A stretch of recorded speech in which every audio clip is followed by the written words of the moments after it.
Hello friends, स्वागत है आप सभी का आपके अपने चैनल आशीष प्रताप आरबीएल में।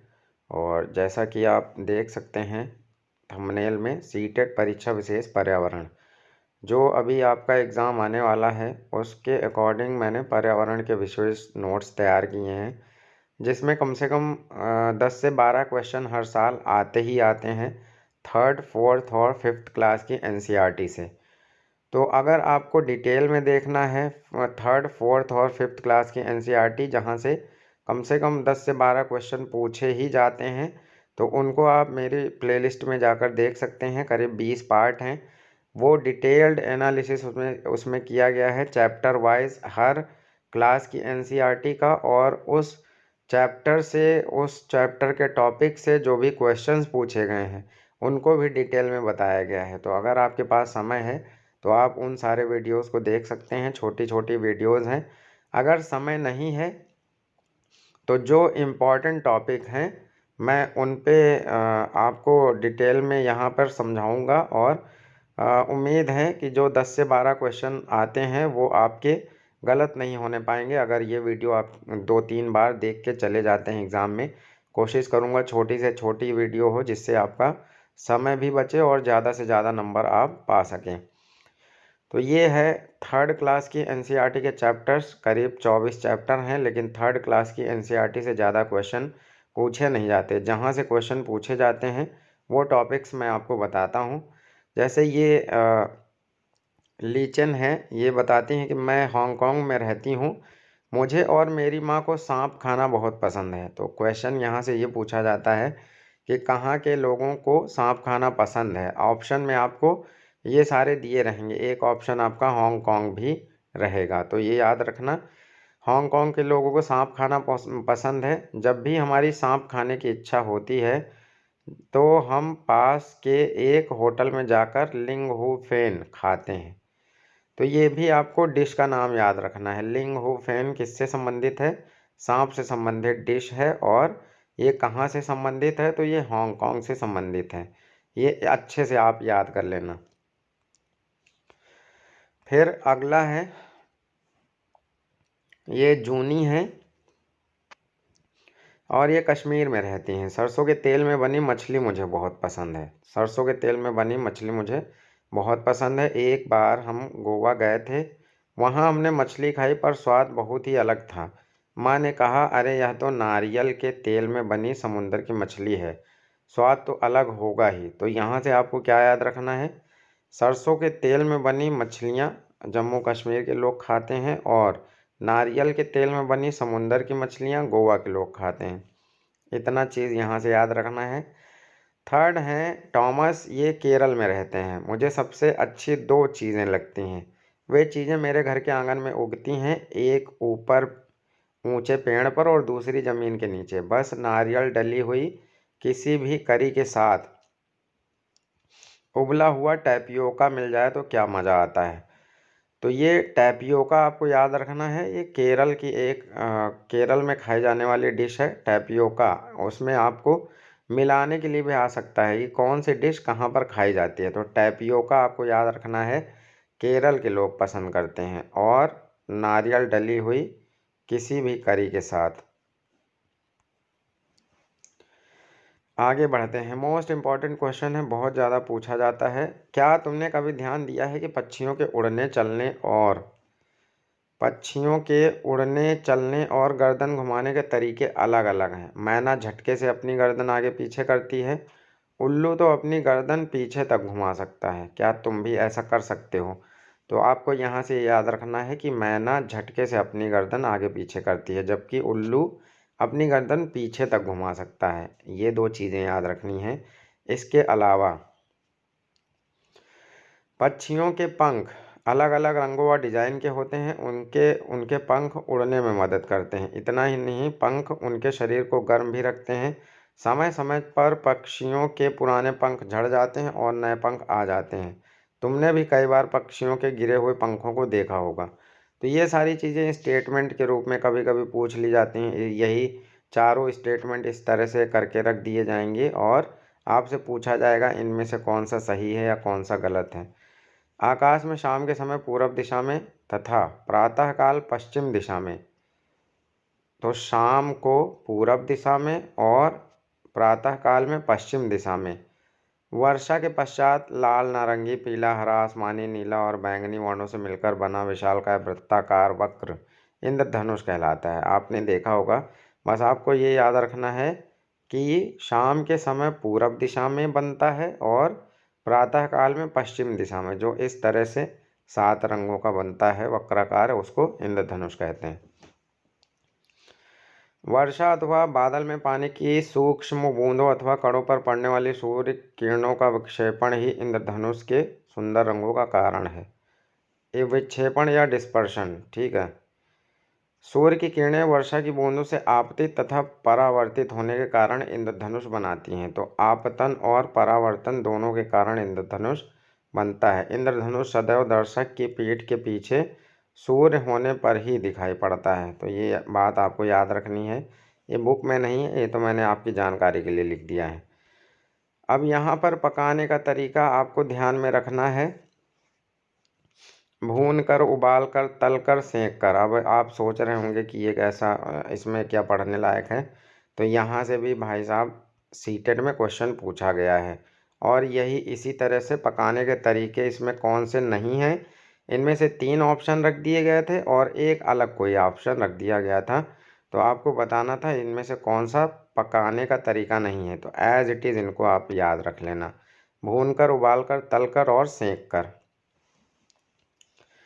फिर नेक्स्ट है, इसमें छुट्टियों के बारे में बताया गया है। तो यहाँ पर कुछ खास नहीं है, इसके आगे कुछ खास हो सकता है।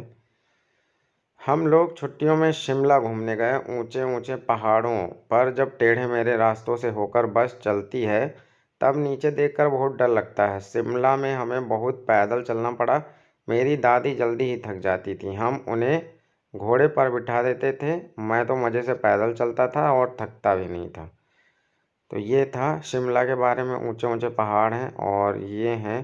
दिल्ली गई हैं तो दिल्ली में मेट्रो है, बसें हैं, ये सब। इसमें कुछ खास है नहीं। शिमला में आप याद रखना इस तरह से स्टेटमेंट दे सकते हैं। ऊंचे ऊंचे पहाड़ हैं, टेढ़े मेढ़े रास्ते हैं। ये कहाँ की विशेषता है तो आपको बताना है ये शिमला की विशेषता है। फिर अगले भाई साहब हैं ये। मेरी तो बुआ की शादी थी, इतने सारे रिश्तेदार, खूब खाया पिया। बड़े भैया जी अमेरिका से आए थे। सोचो तो अजीब लगता है, इतनी दूर से आए पर एक ही दिन में पहुंच पाए। दुल्हन बनी बुआ को जब में ले जा रहे थे तब वे बहुत सुंदर लग रही थी। इसमें कुछ खास नहीं है। मैं अपनी नानी के घर केरल गई थी। वे जहाँ रहती हैं आसपास पानी ही पानी है। उनके घर जाने के लिए घूमकर जाते तो स्टेशन से बस या टैक्सी ले सकते थे, पर हम सीधे नाव में गए। कुछ अजीब लगा पर भी इसमें भी कुछ खास नहीं है। अब इसमें यह है कि दिल्ली से केरल तक जाने के लिए कितने राज्यों को पार करना पड़ेगा या किस किस राज्य से जाने में सबसे कम दूरी तय करनी पड़ेगी। इस तरह के क्वेश्चन बहुत ज़्यादा आते हैं। तो आपको इंडियन मैप अच्छे से पता होना चाहिए। यहाँ पे मैंने 2 मैप लगा रखे हैं। आप यहाँ पे प्रैक्टिस कर सकते हैं कि दिल्ली से अगर आपको केरल जाना है तो कौन कौन से राज्य आपके बीच में पड़ेंगे। अगर हम लोग देखें तो यहाँ से अगर आएंगे तो यहाँ है ना, तो दिल्ली से होते हुए ये पंजाब, हरियाणा, राजस्थान, मध्य प्रदेश, महाराष्ट्र और यहाँ पे कर्नाटक है ना। तो इसके बाद केरल आता है। तो इस वजह से इस तरह से आप मैप को अच्छे से याद कर लीजिएगा। एक क्वेश्चन हर साल कुछ ना कुछ मैप से रिलेटेड पूछा जाता है, मतलब राज्यों से संबंधित, कि इधर से पूरब में जाना पड़ेगा या पश्चिम में जाना पड़ेगा। अगर आप राजस्थान से अरुणाचल प्रदेश के लिए जाते हैं तो किस दिशा में जाना पड़ेगा। ये तो मैं आसान सा क्वेश्चन बता रहा हूँ, लेकिन इन मैप्स को आप थोड़ा सा जूम करके और अच्छे से देख के मैप को तैयार कर लीजिएगा। एक क्वेश्चन आपका यहाँ से बन जाएगा आराम से, अगर आपको पूरा मैप आता है तो। जो लोग देख नहीं सकते हैं उनके पढ़ने का एक खास तरीका है जिसे ब्रेल कहते हैं। ब्रेल एक मोटे कागज़ पर एक नुकीले औजार से बिंदु बनाकर लिखा जाता है। तो ब्रेल के बारे में याद रखना, ये भी स्टेटमेंट में कई क्वेश्चन पूछे गए हैं इससे संबंधित। ब्रेल कागज़ पर हाथ फेर कर पढ़ा जाता है कि उस पर क्या लिखा है। अब यहाँ पर इसमें यही था, ब्रेल के बारे में इतनी चीज़ें आपको पता होनी चाहिए। बाकी ये आपको कहानी पता होनी चाहिए। लुई ब्रेल फ्रांस देश का रहने वाला था। वह जब 3 साल का था तब एक दिन अपने पिता के औजारों से खेल रहा था। अचानक एक नुकीले औजार से उसकी आंखों में चोट लग गई और आंखें खराब हो गई। उसे आंखों से दिखना बिल्कुल बंद हो गया। उसकी पढ़ने में बहुत रुचि थी। उसने हार नहीं मानी। वह पढ़ने के लिए तरह तरह की तरकीबें सोचता रहता था। आखिर उसने ढूंढ ही लिया एक तरीका, छूकर पढ़ने का। यह बाद में ब्रेल लिपि के नाम से जानी जाने लगी। इस तरह की लिपि में छोटे मोटे कागज पर उभरे हुए बिंदु होते हैं, जैसे यहाँ पर आप देख सकते हैं, कागज पर उभरे हुए बिंदु होते हैं। उभरे होने के कारण इन्हें छूकर पढ़ा जा सकता है। यह लिपि 6 बिंदुओं पर आधारित होती है। आजकल ब्रेल में नए नए परिवर्तन हुए हैं, जिससे इसे पढ़ना लिखना और भी आसान हो गया है। ब्रेल लिपि अब कंप्यूटर के द्वारा भी लिखी जा सकती है। तो यहाँ से ये चीज़ें हैं। आपको दृष्टिबाधित लोगों को पढ़ने के लिए किसका प्रयोग किया जाता है? ब्रेल लिपि का। ब्रेल एक मोटे कागज पर एक नुकीले औजार से बिंदु बनाकर लिखा जाता है। ब्रेल कागज पर हाथ फेर कर पढ़ा जाता है। ये 3 स्टेटमेंट याद रखने हैं। बहुत बहुत साल पहले एक समय ऐसा था जब लोगों के पास बर्तन ही नहीं थे, पर लोगों को खाने पीने की चीज़ों को पकाने और सामान रखने के लिए बर्तन की ज़रूरत पड़ने लगी। बहुत कोशिश करने और दिमाग लगाने के बाद लोग बर्तन बनाना सीख गए। शुरू में बनाए गए बर्तन पत्थर और मिट्टी के थे। तो ये ध्यान रखना, शुरुआत में जो बनाए गए बर्तन थे वो पत्थर और मिट्टी के थे। पत्थर के बर्तन हाथों से खोदकर या कुरेद कर और मिट्टी के बर्तन गूंथ कर हाथों से बनाए गए थे। लोगों ने यह भी खोज लिया था कि मिट्टी के बर्तनों को मजबूत बनाने के लिए उन्हें आग में पकाना चाहिए। तो ये कहानी थोड़ी सी है, इसको याद रखना। स्टेटमेंट के रूप में आ सकता है, बहुत ज़्यादा खास नहीं है। साइना नेहवाल बैडमिंटन से संबंधित हैं। अभिनव बिंद्रा शूटिंग से, विश्वनाथन आनंद शतरंज से, मिल्खा सिंह एथलीट थे। मेजर ध्यानचंद हॉकी से संबंधित हैं। सानिया मिर्जा टेनिस। जो थर्ड की बुक में था वो केवल सानिया मिर्जा था, लेकिन मैंने यहाँ पे कुछ और लिख दिए हैं। अब यहाँ से भाई साहब मोस्ट इम्पॉर्टेंट क्वेश्चंस आपके शुरू होते हैं। भूपेन ने अपना नाम बताया है और कहा, मैं असम के मोलन गांव से आया हूँ। इसकी एक एक लाइन आप याद रखना। मैं असम के मोलन गांव से आया हूँ, मतलब जो भूपेन है ये असम का है। हमारे यहाँ बहुत बारिश होती है। इसकी एक एक लाइन इम्पॉर्टेंट है। असम में क्या होता है, बहुत बारिश होती है, इसलिए हमारे घर ज़मीन से लगभग 10 से 12 फीट ऊंचे बने होते हैं। यहाँ पे आप देख भी सकते हैं, ज़मीन से 10 से 12 फीट ऊपर इन लोगों के घर इसलिए बनाए जाते हैं क्योंकि यहाँ पे बारिश बहुत होती है। इन्हें मजबूत बांस के खंभों पर बनाते हैं। ये खंभे बांस के हैं। ये घर अंदर से भी लकड़ी के ही बने होते हैं। ये घर अंदर से भी किस चीज़ के बने होते हैं, लकड़ी से। तो इसकी आपको एक एक लाइन याद रखनी है, मोस्ट इम्पॉर्टेंट है। ऐसे ही 4 लाइनें या 3 लाइनें आपको उठा के रख दी जाएंगी, पूछा जाएगा कि इसमें से कौन सा गलत है। फिर आइए, अब आई चमेली की बारी। उसने कहा, मैं मनाली से आई हूँ। तो विशेषताएं हैं, विशेषताएं आपको ध्यान में रखनी है। मैं मनाली से आई हूँ, जो एक पहाड़ी इलाका है। हमारे यहाँ भी बारिश बहुत होती है। तो मनाली भी पहाड़ी इलाका है और यहाँ भी बारिश बहुत होती है और बर्फ़ भी पड़ती है। जब ठंड ज़्यादा हो जाती है तब धूप में बैठना अच्छा लगता है। हमारे मकान पत्थर या लकड़ी से बनते हैं, तो ये ध्यान में रखना, इनके मकान पत्थर या लकड़ी से बनते हैं, ठीक है। फिर मिताली और अनुज ने बताया, मिताली और अनुज दिल्ली से आए हैं। तो दिल्ली में जानने लायक कुछ है ही नहीं, ऊंची ऊंची इमारतें हैं और कुछ यहाँ पर क्वेश्चन बनने लायक नहीं है। यहाँ पे क्वेश्चन बन सकता है, दिल्ली भारत की राजधानी है। दिल्ली और उसके जैसे बड़े शहरों में गांव और कस्बों से लोगों को काम की तलाश में आना पड़ता है। लोग अक्सर शहर में ही बस जाते हैं। यहाँ रहने वाले लोग ज़्यादा हैं और जगह कम है। बहुत लोगों के पास मकान होते ही नहीं हैं, उन्हें झुग्गी झोपड़ियों में रहना पड़ता है और कई लोगों के पास वह भी नहीं। लोग जहाँ जगह मिले वहीं सो जाते हैं, सड़क पर, फुटपाथ पर, स्टेशन पर। वाकई शहरों में घर की बहुत बड़ी समस्या है। फिर अगला है कांशी राम। ये राजस्थान के एक गांव से आया है। राजस्थान की विशेषताएं क्या होती हैं? हमारे यहाँ बारिश बहुत कम होती है और खूब गर्मी पड़ती है। हम लोग मिट्टी के घरों में रहते हैं। घरों की दीवारें बहुत मोटी होती हैं। इन दीवारों को मिट्टी से लीप पोत कर सुंदर बनाया जाता है। छतें कटीली झाड़ियों की बनी होती हैं। तो यहाँ की विशेषता भी आपको ध्यान में रखनी है। हमारे यहाँ बारिश बहुत कम होती है, यानी राजस्थान में बारिश बहुत कम होती है, खूब गर्मी पड़ती है। ये लोग मिट्टी के घरों में रहते हैं। घरों की दीवारें बहुत मोटी होती हैं। इन दीवारों को मिट्टी से लीप पोत कर सुंदर बनाया जाता है और छतें जो हैं कटीली झाड़ियों की बनी होती हैं। तो इतनी चीज़ें आपको राजस्थान के बारे में पता होनी चाहिए। अब ये जान लीजिए, ये जो चित्र बना है ये इग्लू का बना हुआ है, यानी बर्फ़ का जो घर होता है, बर्फ़ के घर को इग्लू कहा जाता है। झोपड़ी का चित्र यहाँ से आप देख सकते हैं, ये बना हुआ है हाउस बोट और बहुमंजिला मकान। बहुमंजिला मकान आपका ये है, हाउस बोट ये है, ठीक है। तंबू जो है, तंबू ये लगा हुआ है। तो यहाँ पे इसमें केवल आपको बर्फ़ का घर जानने लायक है। बर्फ़ के घर को क्या कहते हैं? इग्लू कहा जाता है। ये आपकी गौरैया है, एक चैप्टर में गौरैया थी, तो आपको ये याद रखना है कि गौरैया दिवस कब मनाया जाता है। तो 20 मार्च को गौरैया दिवस मनाया जाता है। ये आपकी गौरैया है और 20 मार्च को गौरैया दिवस मनाया जाता है। ये एक गांव से संबंधित है कि लोग पानी कैसे बचाते हैं। यहाँ पे एक छत है, छत से नाली आती है और आंगन के नीचे एक टैंकर टाइप का बनाया गया है। उसी टैंकर में बारिश का पानी इकट्ठा होता है और उस पानी का यूज़ तरह तरह के कामों में किया जाता है।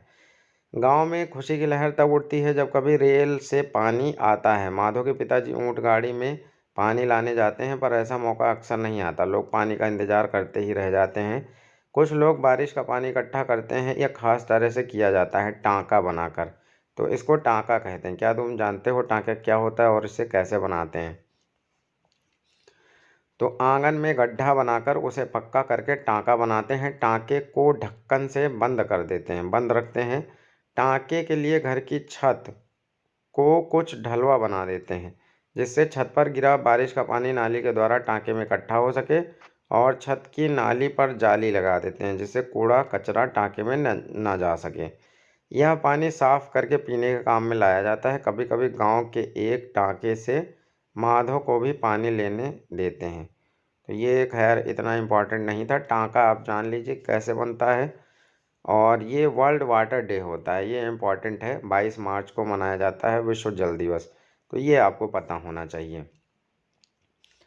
अब ये असम के बारे में है। बांस से बना पुल जो आप देख रहे हैं, ये असम की विशेषता है। और भी क्या विशेषताएं हैं असम की, यहाँ पर लिखा हुआ है।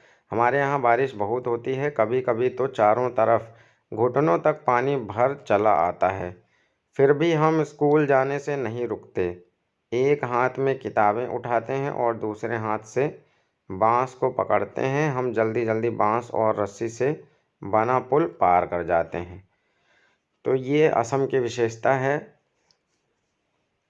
और कुछ विशेषताएं भूपेन ने बताई थी, तो वो भी आपको याद रखनी है असम के बारे में। फिर हम लोग आते हैं लद्दाख पे। लद्दाख की क्या क्या विशेषताएं हैं? स्कूल पहुंचने के लिए हमें रोज़ नदी पार करनी पड़ती है। खूब चौड़ी और गहरी नदी। नदी के पार जाती हुई मजबूत लोहे की रस्सी होती है। यह दोनों तरफ से भारी पत्थरों या पेड़ों से कसकर बंधी रहती है। ट्रॉली यानी लकड़ी से बना झूला पुल की मदद से इस रस्सी पर सरकती है। हम 4-5 बच्चे एक साथ ट्रॉली में बैठ जाते हैं और पहुंच जाते हैं नदी के उस पार। तो ट्रॉली का यूज़ कहाँ पर किया जाता है? ट्रॉली का यूज़ किया जाता है लद्दाख में।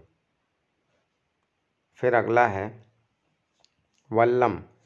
केरल के कुछ भागों में बच्चे पानी को पार करने के लिए वल्लम यानी लकड़ी की बनी छोटी नाव में बैठकर स्कूल तक पहुंचते हैं। तो वल्लम का प्रयोग कहाँ होता है? केरल में होता है। वल्लम क्या होती है? लकड़ी से बनी छोटी नाव होती है। फिर ऊँट गाड़ी का यूज़ कहाँ के लोग करते हैं? ये राजस्थान के लोग करेंगे। हम रेगिस्तान में रहते हैं, हमारे यहाँ दूर दूर तक रेत ही रेत नज़र आती है। दिन में तो रेत खूब तपती है। हम ऊँट गाड़ी में बैठकर स्कूल पहुँचते हैं। तो ऊँट गाड़ी यूज़ होती है राजस्थान में। उत्तरांचल में क्या है? ऊबड़ खाबड़ पथरीले रास्ते। हम पहाड़ी इलाकों में रहते हैं, यहाँ दूर दूर तक ऊबड़ खाबड़ पथरीले रास्ते हैं। मैदानों या शहर में रहने वाले बच्चों को भले ही मुश्किल लगे, हम तो भागते हुए पहाड़ी रास्तों पर पार कर जाते हैं। तो ये ऊबड़ खाबड़ पथरीले रास्ते कहाँ पर हैं? उत्तरांचल में हैं। अब इसके बाद तुम्हें पता है ना कि कान सुनने में मदद करते हैं। कुछ जानवरों के कान बाहर दिखते हैं और कुछ के नहीं दिखते हैं। पक्षियों के कान दिखते नहीं हैं, लेकिन उनके सिर के दोनों तरफ छोटे छोटे छेद होते हैं। ये चीज़ याद रखना, पक्षियों के कान दिखते नहीं हैं, लेकिन उनके सिर के दोनों तरफ छोटे छोटे छेद होते हैं। ये पंखों से ढके होते हैं। इन्हीं छेदों की मदद से पक्षी सुनते हैं। मगरमच्छ के भी छोटे छेद जैसे कान होते हैं, लेकिन आसानी से दिखाई नहीं देते। इन बातों को आपको ध्यान में रखना है। और सबसे ज़्यादा इम्पोर्टेंट तो ये बहुत बार पूछा गया है। तो क्या देखा तुमने? जिन जानवरों के कान बाहर दिखाई देते हैं उनके शरीर पर बाल होते हैं और वे बच्चे देते हैं। इस बात को एकदम याद कर लेना। जिन जानवरों के कान बाहर दिखाई देते हैं उनके शरीर पर बाल होते हैं और वे बच्चे देते हैं।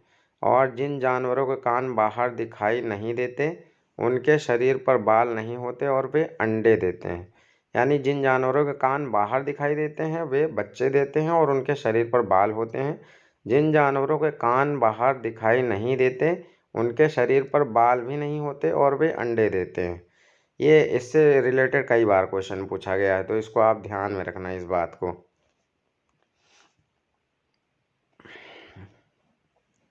ये एक डायनासोर का चित्र है। डायनासोर अब जो कि विलुप्त हो चुके हैं, तो ये आपको ध्यान में रखना है। डायनासोर विलुप्त हो चुके हैं। ये मोस्ट इम्पॉर्टेंट क्वेश्चन है। यहाँ से मैक्सिमम क्वेश्चन पूछा ही जाता है और स्टेटमेंट के रूप में पूछा जाता है। हथिनी से संबंधित या हाथी के झुंड से संबंधित केवल यही 3-4 सेंटेंस रख दिए जाते हैं, पूछ लिया जाता है इनमें से कौन सा गलत है। तो इसको ध्यान से पढ़िएगा और अच्छे से 2-3 बार रिवाइज करिएगा। जंगल पहुँचते ही यह झुंड बिखर गया। वे सभी अपने मनपसंद पत्तों और झाड़ियों को खाने के लिए अलग अलग हो गए। कुछ देर खाने के बाद सभी नदी की तरफ चलने लगे। सब बच्चे पानी में खेलने लगे। कुछ बड़ी हथिनियाँ नदी के किनारे मिट्टी में लेट गईं। ये जो है ये शायद इम्पॉर्टेंट है। क्या तुम जानते हो? हाँ, जो इम्पॉर्टेंट है वो ये है। क्वेश्चन यहाँ से आपके पूछे जाते हैं। एक बड़ा हाथी एक दिन में 100 किलोग्राम से ज़्यादा पत्ते और झाड़ियाँ खा लेता है। पहले तो ये बात एकदम याद रखना। इसी तरह से सेंटेंस उठा के रख देगा। हो सकता है 100 की जगह आपको कह दिया जाए कि एक हाथी एक दिन में 10 किलो तक खा लेता है, उससे ज़्यादा नहीं खा सकता, और पूछ लेगा कि इसमें से गलत कौन सा है। तो ये याद रखना कि एक हाथी एक दिन में 100 किलोग्राम से ज़्यादा पत्ते खा सकता है। हाथी बहुत कम आराम करता है, तो इस बात को भी ध्यान में रखना। हाथी बहुत कम आराम करता है। एक स्टेटमेंट ये हो गया। यह एक दिन में केवल 2 से 4 घंटे ही सोता है, तो इसके सोने के घंटे भी आपको याद रखने हैं कि यह एक दिन में केवल 2 से 4 घंटे ही सोता है। हाथी को पानी और कीचड़ से खेलना बहुत भाता है, तो इसको भी आप याद रखना। हाथी को पानी और कीचड़ से खेलना बहुत भाता है। इससे उसके शरीर को ठंडक मिलती है। वैसे उसके कान भी पंखे की तरह होते हैं। गर्मी लगने पर हाथी अपने कान हिलाकर हवा करता है। तो इसका जो एक एक आपका सेंटेंस है वो सब इम्पॉर्टेंट है। आप सारे सेंटेंसेस को याद रखना। तुमने पढ़ा कि नंदू हाथी अपने झुंड के साथ रहता है। अब ये भी आपका मोस्ट इम्पॉर्टेंट है। यहाँ से भी वही स्टेटमेंट वाले क्वेश्चन पूछे जाते हैं। ऐसे ही लाइन आपकी रख दी जाएंगी। अपने झुंड के साथ रहता है नंदू हाथी। अब यहाँ से आपको हर सेंटेंस याद रखना है। हाथियों के झुंड में केवल हथिनियाँ और बच्चे ही रहते हैं। हथिनियाँ और बच्चे रहते हैं। हाथियों के झुंड में केवल हथिनियाँ और बच्चे ही रहते हैं। झुंड की सबसे बुजुर्ग हथिनी ही पूरे झुंड की नेता होती है। इस बात को भी याद रखना। झुंड की सबसे बुजुर्ग हथिनी ही पूरे झुंड की नेता होती है। एक झुंड में 10 से 12 हथिनियाँ और बच्चे होते हैं। एक झुंड में 10 से 12 हथिनियाँ और बच्चे होते हैं। हाथी 14 से 15 साल तक ही इस झुंड में रहते हैं। कितने साल तक रहते हैं? 14 से 15 साल। फिर वे झुंड छोड़ देते हैं और अकेले रहते हैं। नंदू भी जब 14-15 साल का हो जाएगा तो वो अपना झुंड छोड़ देगा। तो इसकी एक एक लाइन बच्चा बहुत ध्यान से पढ़ना, बहुत ज़्यादा इम्पॉर्टेंट है। और ऐसे ही ये क्वेश्चन पूछे जाते हैं। तो एक क्वेश्चन यहाँ से मैक्सिमम पूछा जाता है। फिर ये भी मोस्ट इम्पॉर्टेंट क्वेश्चन है, खेजड़ी के बारे में। एक वृक्ष होता है रेगिस्तानी इलाकों में, इसके बारे में भी आपको सारी लाइनें याद होनी चाहिए। यह पेड़ रेगिस्तानी इलाकों में खूब पाया जाता है। इसे ज़्यादा पानी की ज़रूरत नहीं होती है, क्योंकि ये रेगिस्तानी इलाके में पाया जाता है। इसकी छाल दवा के काम आती है और इसकी लकड़ी को भी कीड़ा नहीं लगता। इस पेड़ की फलियों की सब्जी बनाई जाती है। इसकी पत्तियां वहाँ पर रहने वाले जानवर खाते हैं और इसकी छाया में तुम जैसे बच्चे खेलते हैं। तो ये बच्चों के खेलने वाली बात ख़त्म कर दो। बाकी यहाँ से जितने ये सेंटेंस हैं ये सारे आपको एकदम रटे हुए होने चाहिए। रटे होने का मतलब है आप एग्ज़ाम से पहले वीडियो को कम से कम 3 से 4 बार देख के जाइएगा, ठीक है। आपके कोई क्वेश्चन ये गलत होंगे नहीं अगर आप देख के जाएंगे। ये खेजड़ी का वृक्ष है, ऐसा होता है। स्कूल से मधुमक्खी पालन तक, इसमें एक लड़की की कहानी बताई गई है जो अपना मधुमक्खी पालन का काम शुरू करती है। अब यहाँ पे देख लेते हैं कोई क्वेश्चन अगर इम्पोर्टेंट हो।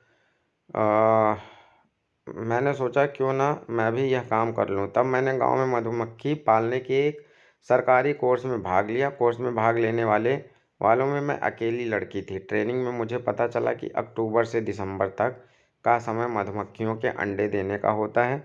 मधुमक्खी पालन शुरू करने का सबसे अच्छा समय यही होता है।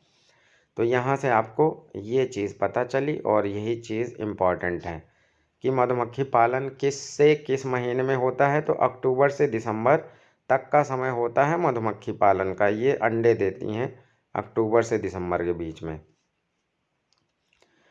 ये बच्चों बहुत इम्पोर्टेंट है। ये इसमें भी जो है सारी कहानी आपको पता होनी चाहिए, मतलब एक एक सेंटेंस पता होना चाहिए।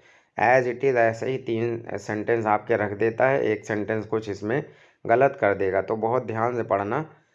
हर छत्ते में एक रानी होती है जो अंडे देती है, ठीक। ये पहला सेंटेंस हो गया।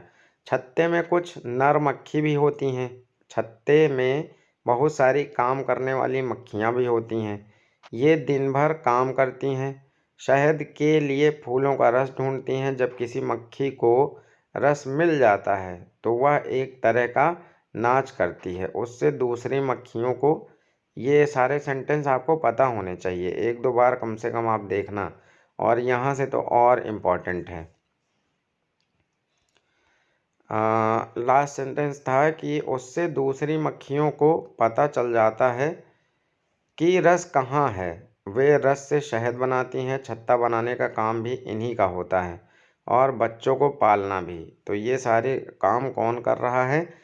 ये सारे काम कर रहे हैं, छत्ते में बहुत सारी काम करने वाली मक्खियाँ होती हैं। ये दिन भर काम करती हैं। शहद के लिए फूलों का रस ढूंढती हैं। जब किसी मक्खी को रस मिल जाता है तो वह एक तरह का नाच करती है, उससे दूसरी मक्खियों को पता चल जाता है कि रस कहाँ है। वे रस से शहद बनाती हैं। छत्ता बनाने का काम भी करती हैं, इन्हीं का होता है। और बच्चों को पालना भी इन्हीं का काम होता है, काम करने वाली मक्खियों को।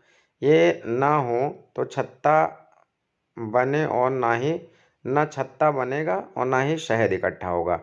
शहद के बिना छत्ते की सारी मधुमक्खियाँ भूखी ही रह जाती हैं। नर नर मक्खी छत्ते के लिए कुछ खास काम नहीं करते। तो ये याद रखना, नर मक्खी जो होती हैं वो छत्ते के लिए कुछ खास काम नहीं करते हैं। मधुमक्खी के अलावा और कौन कौन से कीड़े हैं जो समूह में रहते हैं? तो ये भी इम्पोर्टेंट है बच्चा लोगों, बहुत इम्पोर्टेंट है और इसको भी याद रखना। यहाँ से भी क्वेश्चन पूछा जाता है कि कौन कौन से लोग समूह में रहते हैं, कौन से नहीं रहते हैं। मधुमक्खियों की तरह ही चींटियाँ मिलजुल कर रहती हैं। सभी चींटियों का काम बटा होता है। रानी चींटियाँ अंडे देती है। सिपाही चींटी बिल का ध्यान रखती है और काम करने वाली चींटियाँ भोजन ढूंढकर बिल तक लाती हैं। दीमक और ततैये भी इसी तरह समूह में रहते हैं। तो ये एक क्वेश्चन कई बार पूछा गया है कि समूह में कौन कौन रहता है। तो चींटियाँ हो गई समूह में, दीमक हो गए और ततैये हो गए। ये मधुमक्खियों की तरह समूह में रहते हैं, ठीक है। तो इनका नाम आपको याद रखना है और ये भी याद रखना है, ईरानी चींटियाँ अंडे देती हैं। सिपाही चींटी बिल का ध्यान रखती है और काम करने वाली चींटियाँ भोजन ढूंढ कर लाती हैं। कुछ क्वेश्चन है, बगुला भैंस पर बैठता है क्यों? क्योंकि बगुला और भैंस में सहजीवी संबंध होता है, एक दूसरे के लिए अच्छा काम करते हैं। जो बगुला होता है भैंस की पीठ पर जो कीड़े होते हैं उनको खाता है, तो उसको कीड़ों से निजात मिलती है भैंस को, और भैंस उसके बगुले के लिए भोजन का प्रबंध करता है उन्हीं कीड़ों के रूप में। ये कई बार पूछा गया है, भैंस की पीठ पर अक्सर बगुला पक्षी बैठा दिखाई देता है, ऐसा इसलिए होता है क्योंकि बगुला क्या करता है, भैंस की पीठ पर परजीवी कीट खाता है बगुला। ठीक है, इसके बाद नेक्स्ट है, निम्नलिखित में से कौन सा कीट मधुमक्खियों की बहुत कॉलोनी या बस्ती में एक साथ नहीं रहता है? तो ये देखिए, अभी मैं जिस क्वेश्चन की बात कर रहा था, अगर आपको याद होगा कि कौन कौन से लोग समूह में रहते हैं या कॉलोनी में रहते हैं, तो आप इस क्वेश्चन का आंसर दे लेंगे। तो उसमें कौन कौन था? एक तो चींटी समूह में रहती है, ततैया भी रहता है और दीमक भी रहता है। जो समूह में नहीं रहता वो है मकड़ी। तो आपका जो सही ऑप्शन होगा वो होगा मकड़ी। एक साथ नहीं रहता है ये बताना है ना, तो आपका हो जाएगा मकड़ी। फिर नेक्स्ट क्वेश्चन है, बिहार राज्य के लोगों के लिए मधुमक्खी पालन शुरू करने की सबसे अच्छी अवधि कौन सी होती है? तो अक्टूबर से दिसंबर। आपने अभी पढ़ा है, अक्टूबर से दिसंबर में मछली पालन और मधुमक्खी पालन का सबसे अच्छा समय होता है। अब इसमें कुछ भाषाएं हैं, मलयालम केरल और लक्षद्वीप में बोली जाती है, कोंकणी जो है वो गोवा में बोली जाती है। ये इम्पॉर्टेंट है, कोंकणी भाषा हो सकता है पूछ ली जाए क्योंकि करंट में भी ये चर्चा में है। कोंकणी भाषा, कोंकणी भाषा कहाँ की भाषा है? तो ये गोवा की भाषा है। मराठी भाषा महाराष्ट्र में बोली जाती है, गुजराती गुजरात में बोली जाती है, दमन दीव दादरा नगर हवेली में, कन्नड़ कन्नड़ कर्नाटक में बोली जाती है। अब ये एक चैप्टर था जिसमें थोड़ा सा ट्रैवलिंग से संबंधित चीज़ें हैं, मतलब यात्रा से संबंधित चीज़ें हैं। जैसे यहाँ देख रहे हैं, गांधी धाम, अहमदाबाद, बड़ोदरा, Surat, Valsad, Bhiwandi road, Madgaon, Udupi, Kozhikode, Trichur, Ernakulam town, Kottayam, Trivandrum central और नागरकोइल। नागरकोइल का नाम आप बहुत सुनेंगे क्योंकि ये क्वेश्चन बहुत बार पूछा गया है। अब यहाँ पे क्वेश्चन कैसे पूछे जाते हैं, जैसे एक कोई ट्रेन यहाँ से आपको बता देंगे कि 11:30 बजे एक ट्रेन जो है अहमदाबाद से निकली है और 4:45 पर नागरकोइल पहुँची है, तो हो सकता है उसमें चाल और दूरी दे दी जाए, तो आपसे पूछा जाए कि कितना समय लगेगा। हो सकता है समय और दूरी दे दी जाए तो आपसे चाल पूछ ली जाए। जैसे मैं क्वेश्चन आपको दिखाता हूँ, और ये मैक्सिमम पूछा जाता है इसलिए मैं बता रहा हूँ आपको। इसको अगर आप ध्यान से पढ़ेंगे तो एक क्वेश्चन आपको मिल जाएगा, और मैक्सिमम मान के चलिए कि लगभग हर साल एक आध साल छोड़ के ये क्वेश्चन आता ही है। जैसे ये अभी 2019 में आया है, ठीक है, 2019 का जो सीटेट हुआ था उसमें ये इसी सारणी से आया हुआ है। यहाँ पे आप देखिए, नागरकोइल जो जो हैं आपके, नागरकोइल है और कहाँ से आपकी ट्रेन चलती है, तो ट्रेन चलती है सूरत गुजरात से। इसी टेबल से आपके शहर उठा लिए जाते हैं, ये जैसे सूरत से चलिए नागरकोइल तक।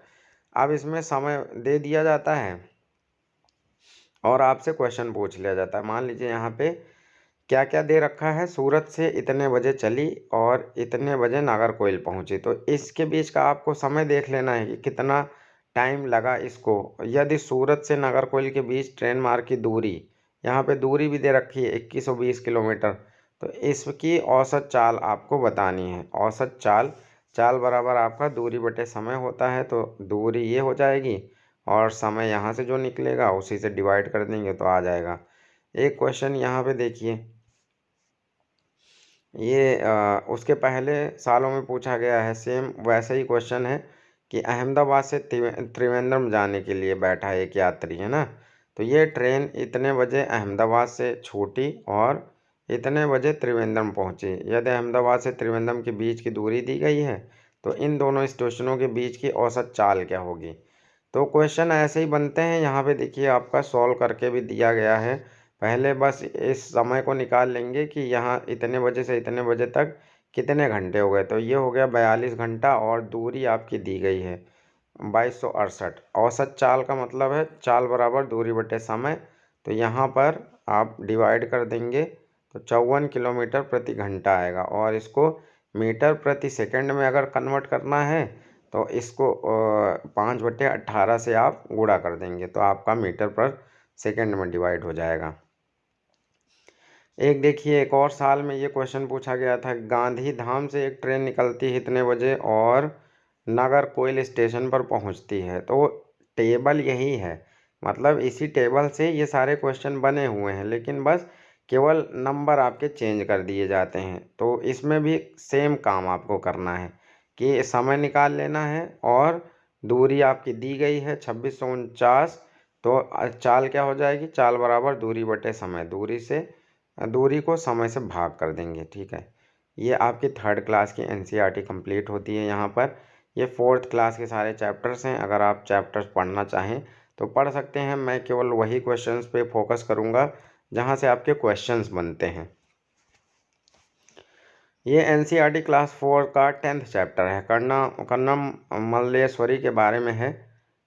इनके बारे में आपको पता होना चाहिए एक एक लाइन। कर्णम मल्लेश्वरी एक वेट लिफ्टर हैं, मतलब वेट लिफ्टर, वजन उठाने वाली हैं। ये आंध्र प्रदेश की रहने वाली हैं।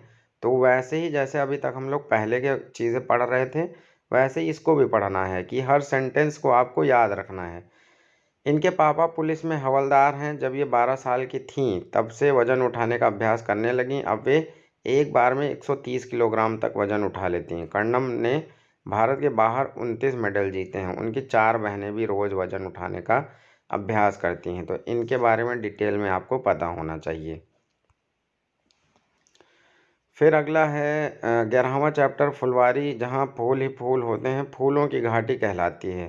तो फूलों की घाटी उत्तरांचल में या उत्तराखंड में है। फूलों की घाटी कहाँ पर है, उत्तरांचल या उत्तराखंड में है। ठीक है, और इसमें कुछ भी नहीं है। फिर नेक्स्ट है मधुबनी आर्ट के बारे में है। तो मधुबनी आर्ट ये बिहार की चित्रकला है, बिहार में बहुत ज़्यादा यूज़ की जाती है।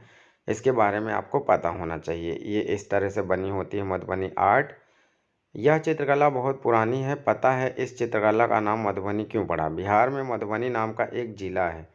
बिहार में क्या है, मधुबनी नाम का एक ज़िला है।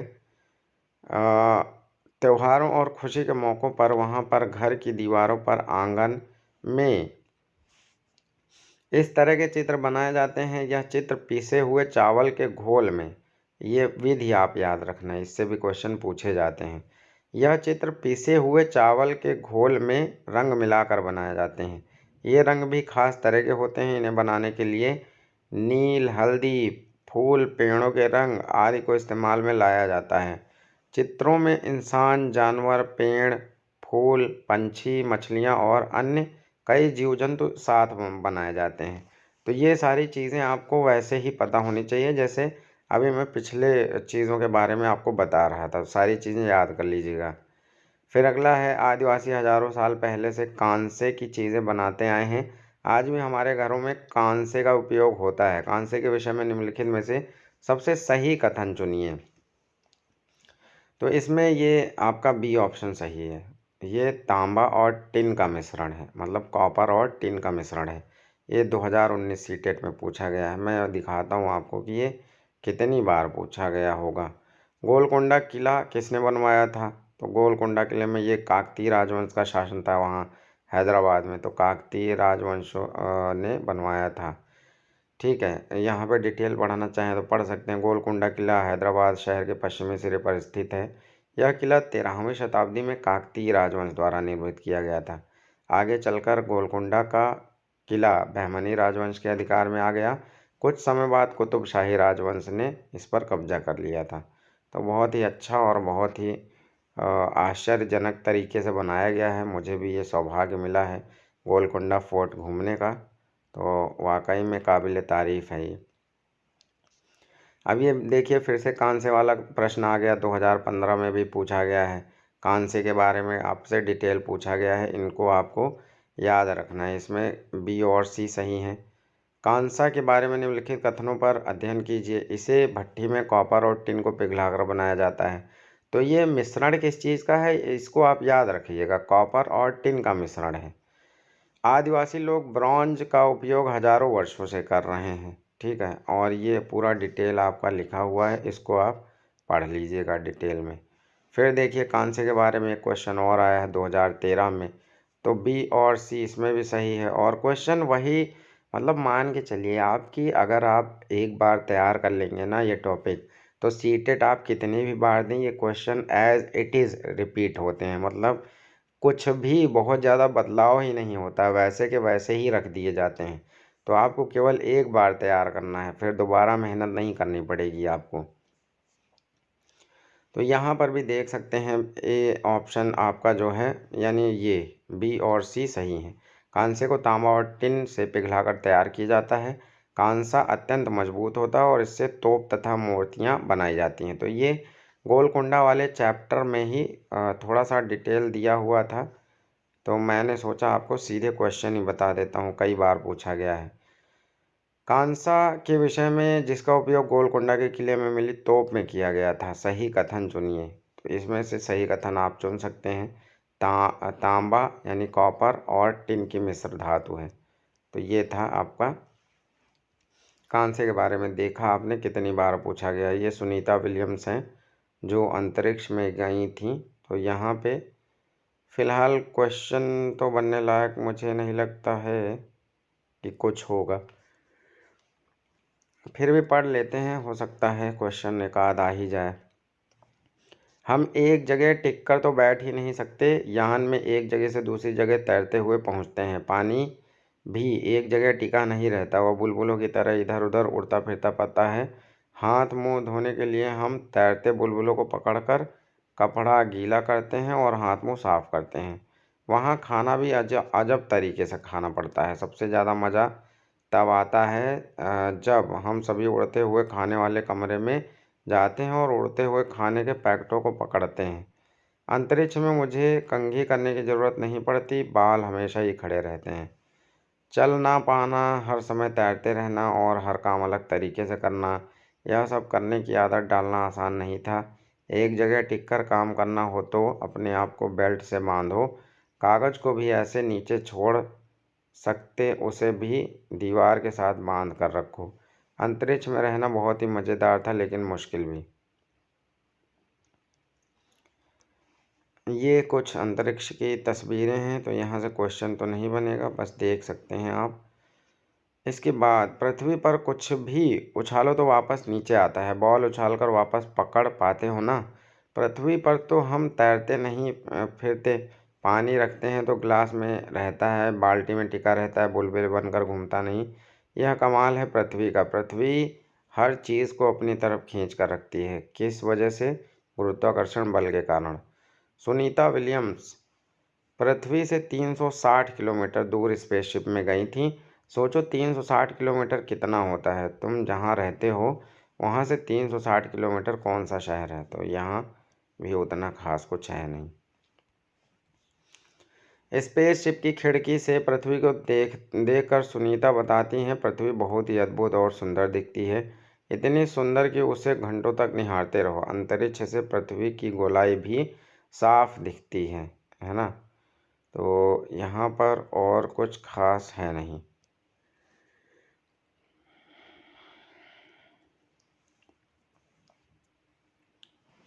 हिम्मत रखो तो नए दरवाजे खुलेंगे। ये सुनीता विलियम्स की कहानी है। सुनीता जब 5 साल की थी, उन्होंने टीवी पर नील आर्मस्ट्रांग को चांद पर उतरते देखा था सन 1969 में। तो ये आपको याद रखना है।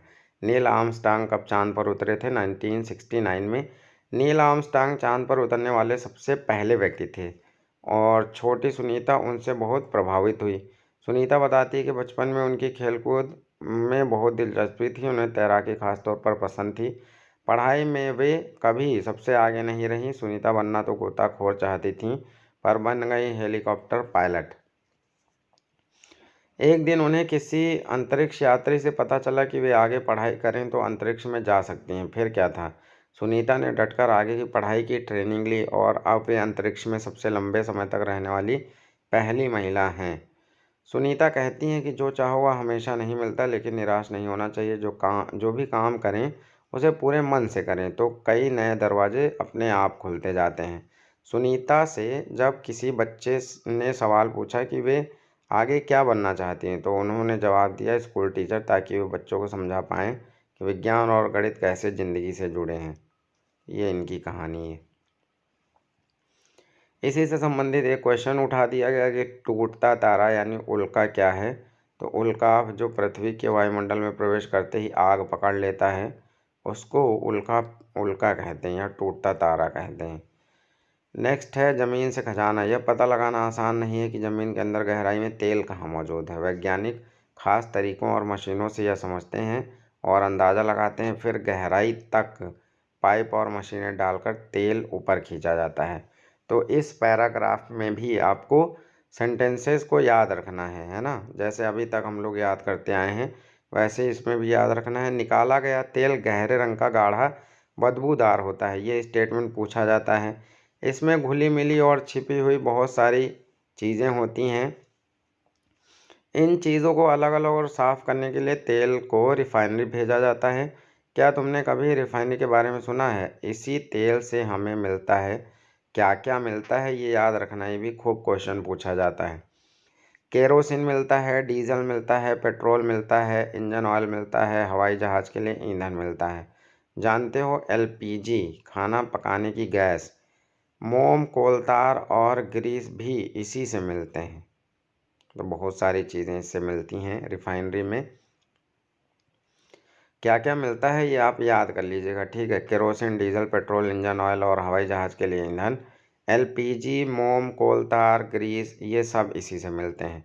प्लास्टिक और पेट को बनाने के लिए भी तेल का इस्तेमाल होता है। प्लास्टिक और पेंट को बनाने के लिए भी तेल का ही इस्तेमाल होता है। ये बहुत सारी चीज़ें हैं, बहुत इम्पॉर्टेंट है। इसको पूरे को ऐसे ही याद रख लीजिएगा। निम्नलिखित में से क्या पेट्रोलियम से प्राप्त नहीं होता? ये देखिए क्वेश्चन ही आ गया और 2019 सीटेट में ही आ गया। ऐसे ही और सालों में पूछा गया है, लेकिन मैं आपको लेटेस्ट क्वेश्चन बता रहा हूँ। तो इससे आपको कोयला नहीं मिलेगा। ग्रीस भी मिलती है, डीजल भी मिलता है, मोम भी मिलता है, लेकिन कोयला नहीं मिलता है। अगला है दुर्गा एक गांव में रहती है और लकड़ी या गोबर के उपले का ईंधन इस्तेमाल करते हुए चूल्हे का खाना पकाती है। पिछले 3 महीनों से उसे तेज खांसी आ रही है। इसका कारण क्या हो सकता है? तो इसका कारण डी ऑप्शन आपका सही है, जलते हुए ईंधन से उत्पादित काला धुआं जो उसके श्वसन नली में जमा हो गया है, इस वजह से उसको खांसी आ रही है। निम्नलिखित में से पेट्रोलियम के सही अभिलक्षण चुनिए। तो ये देखिए उसी चैप्टर का क्वेश्चन है और कैसे पूछा गया है। ये जो पेट्रोलियम होता है बदबूदार होता है, गाढ़ा होता है, गहरे रंग का तेल होता है। तो वहाँ पे अगर आपने सही से उसको पढ़ा होगा तो इसका उत्तर आप दे पाएंगे। तो हर लाइन में आपका क्वेश्चन होता है, अगर आप उसको ध्यान से पढ़ेंगे तो इसमें गलती नहीं करेंगे। अगर ध्यान नहीं देंगे तो हो सकता है इसमें आपसे गलतियाँ हों। अब ये एक घूमने फिरने वाले की कहानी है जो अपनी बाइक से 20-25 दिन घूमता है।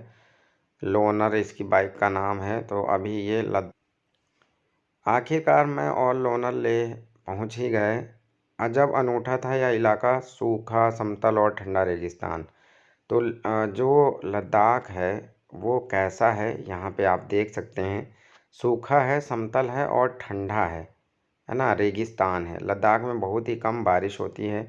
यहाँ दूर दूर तक दिखते थे बर्फ़ से ढके पहाड़ और सूखा ठंडा मैदान। लेह शहर की एक शांत गली में सफ़ेद पत्थर के सुंदर मजबूत घरों को देखा। तो यहाँ के जो घर बनाए जाते हैं ये भी बनाए जाते हैं सफ़ेद पत्थर के। थोड़ा आगे बढ़ा तो कुछ बच्चे झूले झूले यानी स्वागत स्वागत। तो स्वागत लद्दाख में स्वागत को क्या बोला जाता है? झूले झूले। मेरा पीछे करने लगे। वो लोनर को देखकर बहुत हैरान थे और अपने अपने घर ले जाना चाहते थे। अब ये किसी के घर पे रुका था। तो यहाँ पर आपको ये जानना है कि यहाँ पे घर कैसे बनाए जाते हैं। यहाँ पर भी आपका स्टेटमेंट एक एक बहुत ज़रूरी है, एक एक स्टेटमेंट बहुत ज़रूरी है। ताशी का जोर चला और वह मुझे खींचकर अपने घर ले गया। उसका घर 2 मंजिला था। तो उसका घर कैसा था? 2 मंजिला, यानी लद्दाख में घर 2 मंजिले बनाए जाते हैं। पत्थरों को काट कर बनाए जाते हैं, एक के ऊपर एक रख कर बना था। उन पर मिट्टी और चूने से पुताई की हुई थी।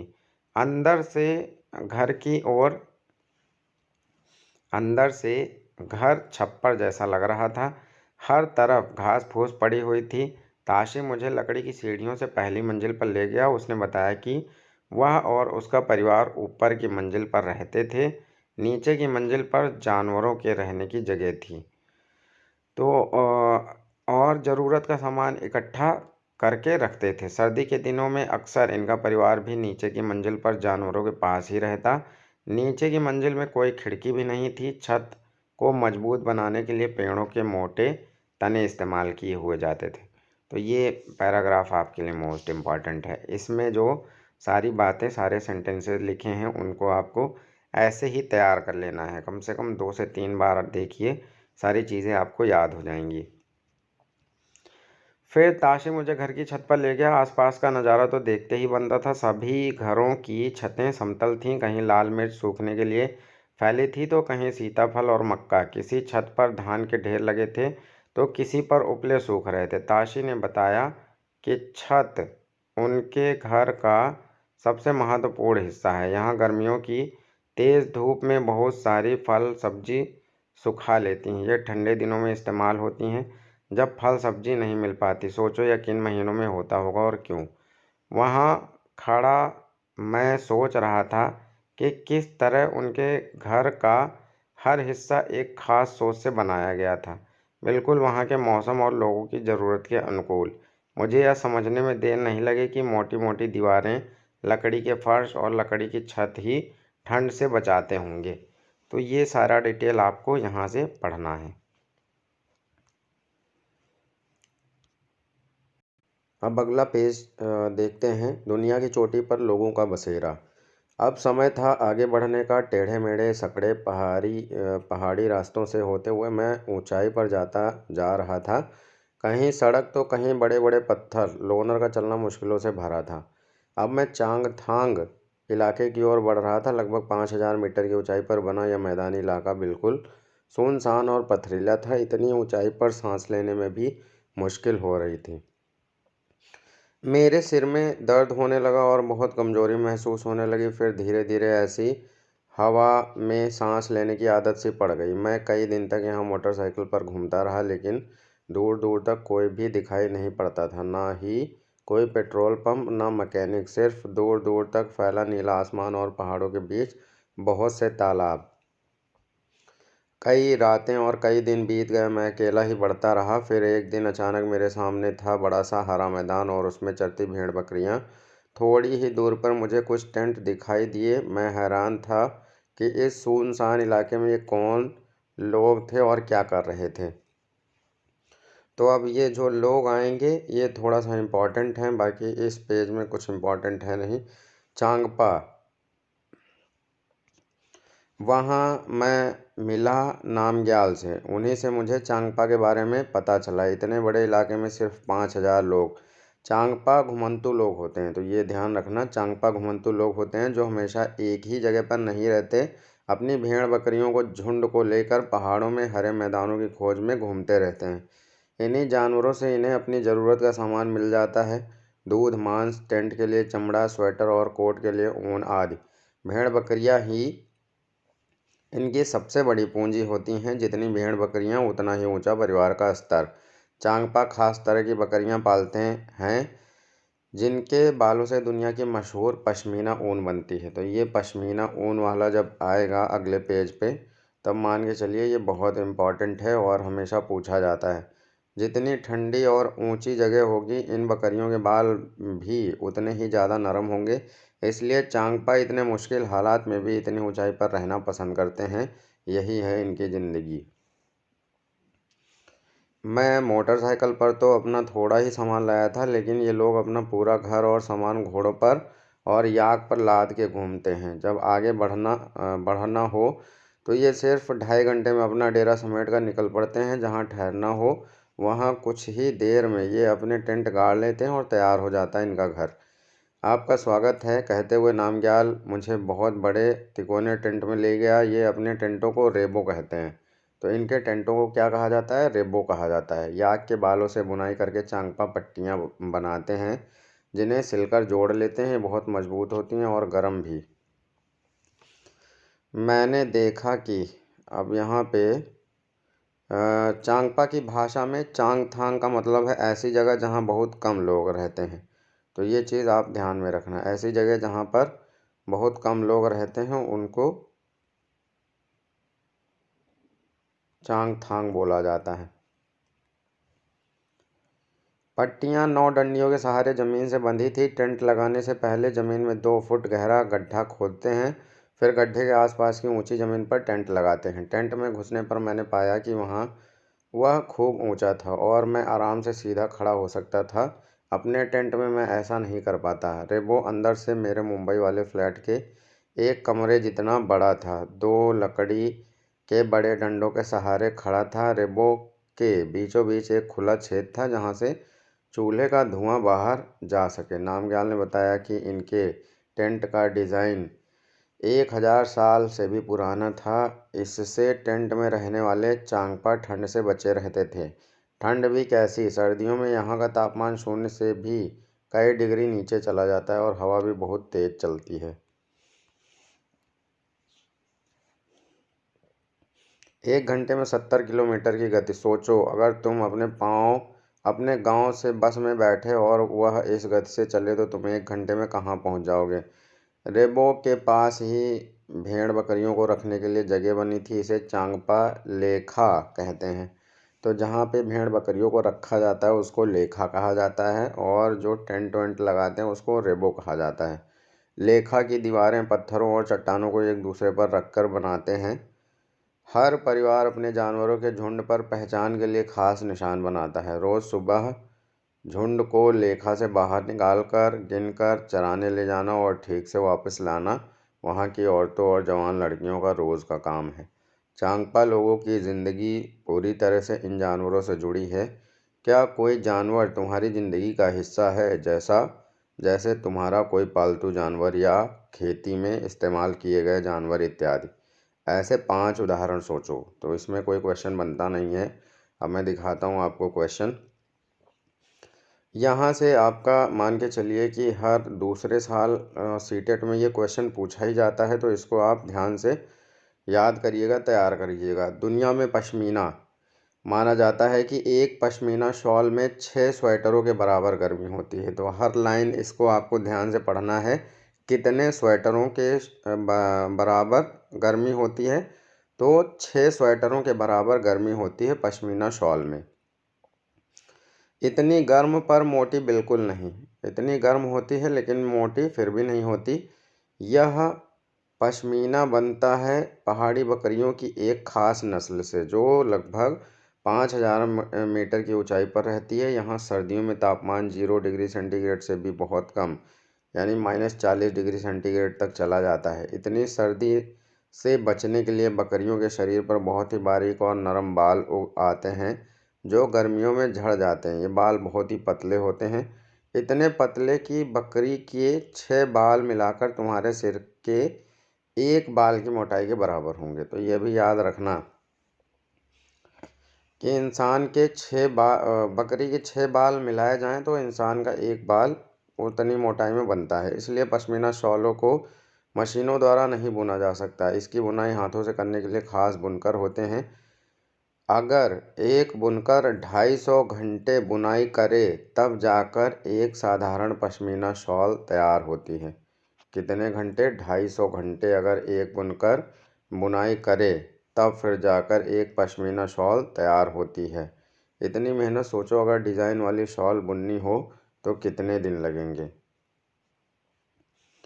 तो इसी में से ये जो जितना पैराग्राफ आपका है सारी चीज़ें आप ध्यान से पढ़िएगा। इसी में से आपके क्वेश्चन बनते हैं और पूछे जाते हैं। नेक्स्ट तुमने पढ़ा होगा कि चांगथांग इलाके में तापमान 0 डिग्री से भी कम हो जाता है। टीवी या अखबार में देखकर बताओ कि और कौन कौन से शहर हैं जिनका। तो यहाँ कुछ खास है नहीं। श्रीनगर की ओर अब ये जाते हैं। मैंने कुछ दिन इन लोगों के साथ बिताए, ना चाहते हुए भी आगे तो बढ़ना ही था। लेह से वापसी की यात्रा मुझे इस अनोखे इलाके से दूर एक दूसरी ही दुनिया में ले जाने वाली थी। लेह से वापस आते समय मैंने श्रीनगर की ओर का रास्ता पकड़ा। कारगिल से होता हुआ फिर श्रीनगर पहुंचा। रास्ते में मैंने कई तरह के घर और अद्भुत इमारतें देखीं। फिर कुछ दिन मैं श्रीनगर में रहा। वहाँ के अलग अलग घरों को देखकर मैं हैरान था। उन घरों ने मेरा दिल ही जीत लिया। कोई पहाड़ पर तो कोई पानी पर, तरह तरह के घरों में लोग रहते हैं। उन घरों में कई फ़ोटो खींचे। ये फ़ोटो तुम भी देखो। अपने सफ़र की शुरुआत पर निकलने से पहले मैंने कभी सोचा भी न था कि एक ही राज्य में मुझे इतनी तरह के घर और लोगों के रहन सहन के तरीके देखने को मिलेंगे। लेह में एक अनुभव था दुनिया की चोटी पर रहने का, और श्रीनगर में अनुभव था पानी पर रहने का। इन इलाकों में घर भी ऐसे ख़ास थे जो वहाँ के मौसम के अनुकूल थे। ये डल झील है, श्रीनगर में है, तो डल झील का एक नज़ारा है। तो याद रखना डल झील कहाँ पर है? श्रीनगर में। श्रीनगर के घर एक नज़र में। श्रीनगर में बाहर से आए कई टूरिस्ट हाउस बोट में रहते हैं। हाउस बोट 80 फुट तक लंबे होते हैं और बीच से इनकी चौड़ाई 8-9 फुट होती है। तो ये सारे हाउस बोट हैं, मतलब पानी पर ही जो नाव पर घर बने होते हैं उनको हाउस बोट कहा जाता है। हाउस बोट और कई बड़े घरों के अंदर की छत पर लकड़ी की सुंदर नक्काशी होती है। इनमें एक खास डिज़ाइन ख़त्म बंद है जो जिक्शा पजल जैसा दिखता है, तो इसको ख़त्म बंद बोलते हैं। जिक्शा पजल जैसा दिखता है। हाउस बोट में ये छतों पर लकड़ी की डिज़ाइनें बनाई जाती हैं। बोट की तरह है। लकड़ी के डोंगे पानी पर तैरते रहते हैं। श्रीनगर के डल लेक और झेलम नदी में इन डोंगों में कई परिवार रहते हैं। मकान की तरह इस डोंगे में भी अलग अलग कमरे होते हैं। तो इस तरह श्रीनगर के लोग रहते हैं झीलों में। पत्थरों को काटकर एक के ऊपर एक रख कर बनाए गए घर कश्मीर के गांव में दिखते हैं। पत्थरों के ऊपर मिट्टी की पुताई की जाती है। पत्थरों के ऊपर मिट्टी की पुताई की जाती है और लकड़ी का भी इस्तेमाल किया जाता है। इन घरों की छत ढलुआ होती है। यहाँ के पुराने घरों की खासियत है ये जालीदार खिड़कियाँ ये बाहर की ओर उभरी होती हैं। इन्हें डब कहते हैं। जो जालीदार खिड़कियाँ होती हैं और बाहर की ओर उभरी होती हैं उनको डब कहा जाता है। इनमें बैठकर बाहर का नज़ारा बढ़िया दिखता है। यहाँ के पुराने घरों की खासियत है पत्थर, ईंट और लकड़ी को मिलाकर बनाना। तो ये चीज़ याद रखना, ये सेंटेंस इम्पॉर्टेंट है, यहाँ से क्वेश्चन पूछा गया है। यहाँ के पुराने घरों की खासियत है पत्थर, ईंट और लकड़ी को मिलाकर बनाना। घरों के दरवाज़ों खिड़कियों पर डिज़ाइनदार मेहराब बने होते हैं। तो इन चीज़ों को ध्यान रखना, ये भी इम्पॉर्टेंट है, पूछी गई हैं। कुछ क्वेश्चंस देख लेते हैं। निम्नलिखित में से लेह और लद्दाख के मकानों की विशेषताएं, ये 2012 में पूछा गया था। तो आप सारे पढ़िएगा।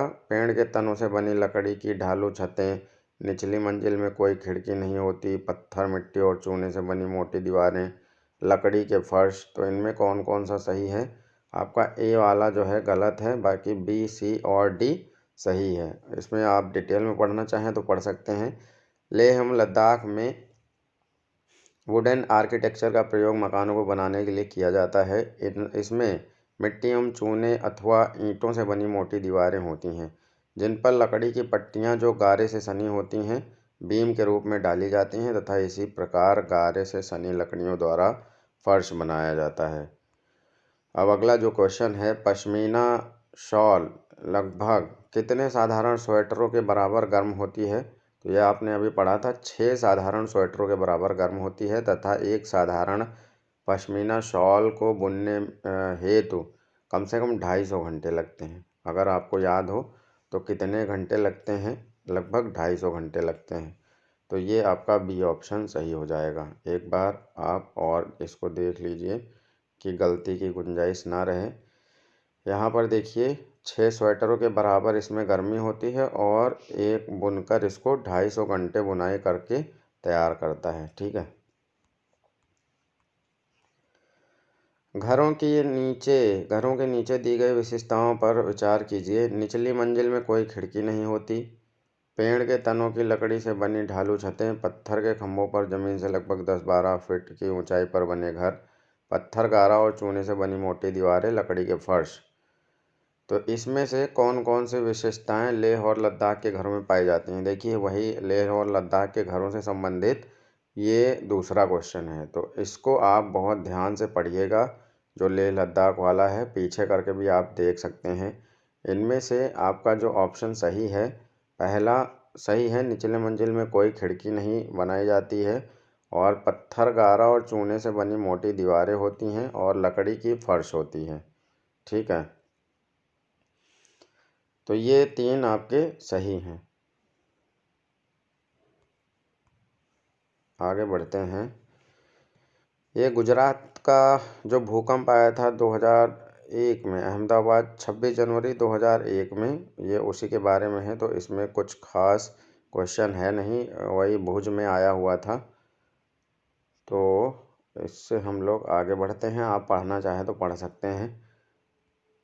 तुम्हारे अंदर धड़कती घड़ी, घड़ी की सुई से होती टिक टिक की आवाज़ तो तुमने सुनी होगी। क्या तुमने कभी सुना या देखा था कि डॉक्टर हमारी छाती पर स्टेथोस्कोप, बस आपको ये याद रखना है इस पेज में कि जो धड़कन मापी जाती है वो स्टेथोस्कोप से नापी जाती है। और तो बाकी इसमें कुछ वैसा नहीं है। ऐसा भी एक बचपन, यह बात लगभग 100 साल पुरानी है। 7 साल का छोटा भीम महाराष्ट्र के गोरे गांव में अपने पिता के साथ छुट्टियां मनाने गया था। उसने देखा कि एक नाई किसी बड़े किसान की भैंस की खाल पर उगे लंबे लंबे बाल साफ कर रहा था। भीम को अचानक अपने बढ़े हुए बालों का ख्याल आया। नाई के पास जाकर उसने अपने बाल काटने को कहा। नाई फट से बोला, तुम्हारे बाल काटूंगा तो मैं और मेरा उस्तरा दोनों गंदे हो जाएंगे। अरे, क्या इंसान के बाल काटना भैंस की खाल साफ करने से ज़्यादा गंदा काम है? छोटे भीम ने सोचा। आगे चलकर यही भीम भीमराव यानी बाबा साहब अम्बेडकर के नाम से दुनिया भर में मशहूर हो गए। बाबा साहब ने अपने जैसे लोगों पर होने वाले अन्याय के खिलाफ लड़ाई की। आज़ादी के बाद बाबा साहब की अगुवाई में ही हमारे देश का संविधान तैयार हुआ। देहरी गांव, भास्कर भाई की बाड़ी। हमें दूर से ही नारियल के पेड़ दिख गए। बाप रे, एक नारियल के पेड़ पर कितने सारे नारियल! हमें लगा वे तो ज़रूर बाजार से खरीदें, महंगे खाद का इस्तेमाल करते होंगे। पर बाड़ी में घुसते ही हम हैरान रह गए। पूरी ज़मीन पर सूखे पत्ते, खरपतवार और जंगली घास फूस। कुछ पेड़ों की एक आध सूखी शाखा देखकर लगा उससे कीड़ों ने खाया है। बीच बीच में रंग बिरंगे पत्तों वाले पौधे किस लिए, हमने पूछा तो भास्कर भाई ने बताया, इन पौधों क्रोटोन की जड़ें जमीन के बहुत अंदर नहीं जाती। जब इनके पत्ते मुरझाने लगते हैं तो वे जान जाते हैं कि बाड़ी के इस भाग को पानी देने की ज़रूरत है। उन्होंने बताया कि वे फैक्ट्री में बनी खाद का इस्तेमाल नहीं करते। उनकी ज़मीन उपजाऊ बनती है जड़ों, पत्तों, शाखाओं के सड़ने और केंचुओं से।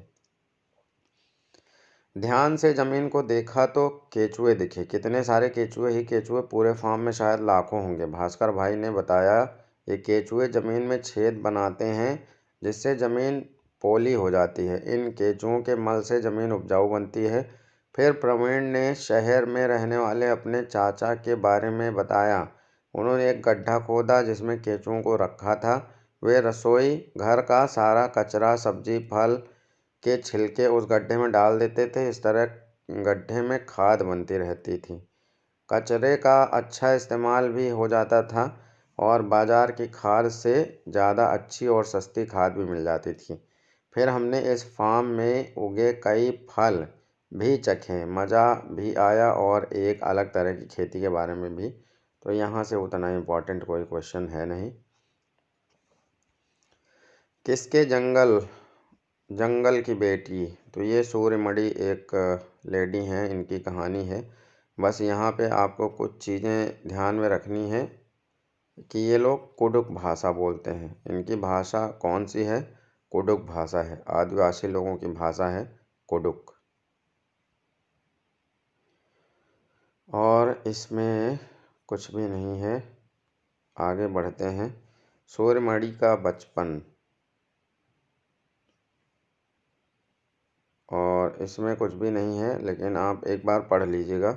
क्वेश्चन यहाँ कुछ खास मुझे दिख नहीं रहा कि वैसा होगा। सूर्यमणि के बारे में ही पूरा डिटेल बताया गया है। आगे बढ़ते हैं। यहाँ पर सूर्यमणि का तोरांग। सूर्यमणि 21 साल की थी जब उसने बासुई दीदी और कई लोगों की मदद से एक केंद्र खोला, उसने इस जगह का नाम रखा तोरांग। कुडुक भाषा में तोरांग का मतलब है जंगल। ठीक है, तो इसको भी आप ध्यान रखना। कुडुक भाषा में तोरांग का मतलब है जंगल। अब ये जो है ये इम्पॉर्टेंट है। जंगल अधिकार कानून 2007। यह कानून आदिवासियों को जंगल पर उनका हक दिलाता है। यह कानून आदिवासियों को जंगल पर उनका हक दिलाता है। जो लोग कम से कम 25 साल से जंगल में रह रहे हैं वहाँ के जंगल और वहाँ पैदा होने वाली चीज़ों पर हक है। उन्हें जंगल से हटाया ना जाए। जंगल बचाने का काम भी उनकी ग्राम सभा करे। तो ये याद रखना, जंगल बचाने का काम उनकी ग्राम सभा करती है। और इसके अंतर्गत आदिवासियों को जंगल पर उनका हक ये कानून दिलाता है, जंगल अधिकार कानून 2007। तो ये सारे सेंटेंस आपके लिए इम्पॉर्टेंट हैं। जो लोग कम से कम 25 साल से जंगल में रह रहे हैं, इसको ध्यान में रखना। जो लोग कम से कम 25 साल से जंगल में रह रहे हैं उनका वहाँ के जंगल और वहाँ पैदा होने वाली चीज़ों पर हक है। ठीक है, उन्हें जंगल से हटाया नहीं जा सकता और जंगल बचाने का काम भी उनकी ग्राम सभा करे। अब मेंडल साहब के बारे में पढ़ लेते हैं। ये आखिरी चैप्टर है 5th क्लास का। ऑस्ट्रिया में रहने वाले, कहाँ पे रहते थे ये? ऑस्ट्रिया में रहने वाले ग्रेगर मेंडल का जन्म 1822 में एक गरीब किसान परिवार में हुआ था। उन्हें पढ़ाई का बहुत शौक था, पर परीक्षा के नाम से ही पसीने छूटते थे। क्या तुम्हारा भी कुछ ऐसा ही हाल है? यूनिवर्सिटी की पढ़ाई के पैसे न होने के कारण उन्होंने एक मठ में रहकर मंक या मुनि बनने का सोचा, ताकि वहीं से उन्हें आगे पढ़ने का मौका भी मिल सके, जो मिला भी। पर विज्ञान शिक्षक की पक्की नौकरी के लिए उन्हें फिर एक परीक्षा देनी पड़ी। उफ, घबराहट के मारे वे परीक्षा से भाग जाते और फेल होते रहते। खैर, उन्होंने विज्ञान के प्रयोग करना नहीं छोड़ा। 7 साल तक मठ के बगीचे में 28,000 पौधों पर बारीकी से कई प्रयोग किए, ढेरों आंकड़े इकट्ठे किए और एक नई बात खोज निकाली। ऐसी बात जो उस समय के वैज्ञानिकों को समझ ही नहीं आई थी। मेंडल के मरने के कई साल बाद ही वे समझ पाए, जब कुछ और लोगों ने ये प्रयोग किए और पाया कि मेंडल ने इस पर पहले ही लेख लिखा था। मेंडल ने पौधों में क्या पाया? उन्होंने पाया कि मटर के पौधों में कुछ ऐसे गुण होते हैं जो जोड़ियों में आते हैं, जैसे बीज का चिकना या खुरदरा होना, पीला या हरा होना और पौधे के तने का लंबा या नाटा होना। पर चिकने बीज वाले और खुरदरे बीज वाले पौधों के बच्चे भी, यानी अगली पीढ़ी के पौधे भी, बीज या तो चिकने खुरदरे होते हैं। ऐसा नहीं होता कि एक बीज थोड़ा चिकना और थोड़ा खुरदरा बन जाए। इसी तरह रंग के गुण में अगली पीढ़ी के पौधे के बीज या तो पीले होते हैं या हरे होते हैं। पीला और हरा गुण मिलकर कोई नए रंग का बीज नहीं बनाते। यही नहीं, मेंडल ने तो यह भी बताया कि मटर की अगली पीढ़ी के पौधों में ज़्यादा पीले बीज वाले ही होंगे। इसी तरह उन्होंने बताया कि अगली पीढ़ी में चिकने बीज ज़्यादा होंगे। तो इस तरह से यहाँ पे केवल आपको इतना याद रखना है कि ये ग्रेगर जॉन मेंडल का प्रयोग था और किस चीज़ पर था। तो इस चीज़ को आपको ध्यान में रखना है कि ग्रेगर जॉन मेंडल ने अपना प्रयोग किस चीज़ पर किया था। तो मटर पर अपना इन्होंने प्रयोग किया था। ये था आपका पूरा NCERT का सिलेबस। अब बस केवल आपको एक काम करना है, वो ये कि आप पहले एक बार इस वीडियो को इत्मीनान से देखिए। उसके बाद फिर पेपर से पहले इसको XX या 1.5 गुनी स्पीड में लगा के और कम से कम 2 से 3 बार देखिए, तब आपको इसका फुल बेनिफिट मिलेगा। तभी आपको जितना भी कंटेंट है, जितने भी सेंटेंसेस हैं, जितने भी टॉपिक्स हैं, अच्छे से तैयार होंगे। मतलब आप बहुत ध्यान से पढ़िए हर टॉपिक को और यकीन मानिए कि आपके कम से कम 13 से 14 क्वेश्चन यहाँ से आराम से मिल जाएंगे। ठीक है, तो उम्मीद करते हैं मेरी मेहनत आप लोगों को पसंद आई होगी, और पसंद आई हो तो कमेंट बॉक्स में ज़रूर बताइएगा। तब तक के लिए थैंक्स फॉर वॉचिंग।